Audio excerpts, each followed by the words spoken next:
അനൂസ് ബ്ലോഗിൻ്റെ മറ്റൊരു വീഡിയോയിലേക്ക് എല്ലാവർക്കും സ്വാഗതം. ഈ പ്രാവശ്യം ഞങ്ങളുണ്ടാക്കിയ പായസം മലബാർ പാലടയായിരുന്നു. കഴിഞ്ഞ ഓണത്തിന് ഞങ്ങളുണ്ടാക്കിയിരുന്നത് അരിപ്പൊടി പൊടിച്ചിട്ടുള്ള അടപ്പായസമായിരുന്നു. ഇപ്രാവശ്യം ഞങ്ങളൊന്ന് മാറ്റി പിടിച്ചു നോക്കിയതാണ്. അങ്ങനെയാണ് മലബാർ പാലടയിലെത്തിയത്. മലബാർ പാലട നാളികേരപ്പാലിൽ ശർക്കര ഉപയോഗിച്ചും പാലിലാണെങ്കിൽ പഞ്ചസാര ഉപയോഗിച്ചുമാണ് ചെയ്യേണ്ടത്. ഞങ്ങളിവിടെ തയ്യാറാക്കുന്നത് ശർക്കര ഉപയോഗിച്ചാണ്. പാലട നല്ല വൃത്തിയിൽ കഴുകിയതിന് ശേഷം ചെറു ചൂടുവെള്ളത്തിൽ കുതിർത്തി വെക്കണം. കുതിർന്നു വന്നതിന് ശേഷം നമ്മൾ കുക്കറിലിട്ടൊന്ന് വേവിച്ചെടുക്കുന്നുണ്ട്. 200 ഗ്രാം പാലട മിക്സിലേക്ക് 500 ഗ്രാം ശർക്കരയാണ് ഉപയോഗിക്കുന്നത്.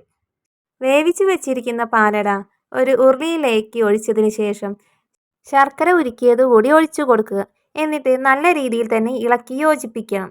ഒരു 2 മിനിറ്റ് തിളച്ചതിന് ശേഷം 3 നാളികേരത്തിൻ്റെ പാലാണ് എടുത്തിട്ടുള്ളത്. 1-ാം പാലും 2-ാം പാലും വേർതിരിച്ചെടുത്തിട്ടുണ്ടായിരുന്നു.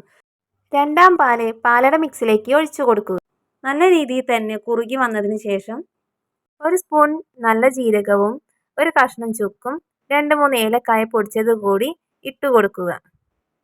എന്നിട്ടൊന്ന് അടച്ചു വെച്ച് നല്ല രീതിയിൽ തന്നെ ഒന്ന് തിളപ്പിക്കുക. തിളച്ച് വന്നതിന് ശേഷം 1-ാം പാൽ ഒഴിച്ചു കൊടുക്കുക. 1-ാം പാൽ ഒഴിച്ചതിന് ശേഷം അധിക സമയം പായസം തിളയ്ക്കാൻ പാടില്ല. പാലടയ്ക്ക് ആവശ്യമായ നെയ്യ് ഒഴിച്ചതിന് ശേഷം ഇറക്കി വയ്ക്കുക. നമ്മുടെ സ്വാദിഷ്ടമായ മലബാർ പാലട റെഡി ആയിട്ടുണ്ട്. എല്ലാവരും ഒന്ന് ട്രൈ ചെയ്ത് നോക്കണേ. കുറേ വീഡിയോസ് ഈ വ്ളോഗിൽ ഇട്ടിട്ടുണ്ട്. എല്ലാവരും ഒന്ന് ഹൈപ്പ് ചെയ്ത് കണ്ട് സപ്പോർട്ട് ചെയ്യണേ. വീഡിയോ ഇഷ്ടപ്പെട്ടാൽ ലൈക്ക് അടിക്കാനും സബ്സ്ക്രൈബ് ചെയ്യാനും ഷെയർ ചെയ്യാനും മറക്കരുത്. പാലട കഴിക്കുന്ന സമയത്ത് ഒരു പപ്പടമോ പഴമോ കൂട്ടിക്കുഴച്ച് കഴിക്കുന്നത് നല്ല ടേസ്റ്റ് ആയിരിക്കും. ഒന്ന് ട്രൈ ചെയ്യണേ.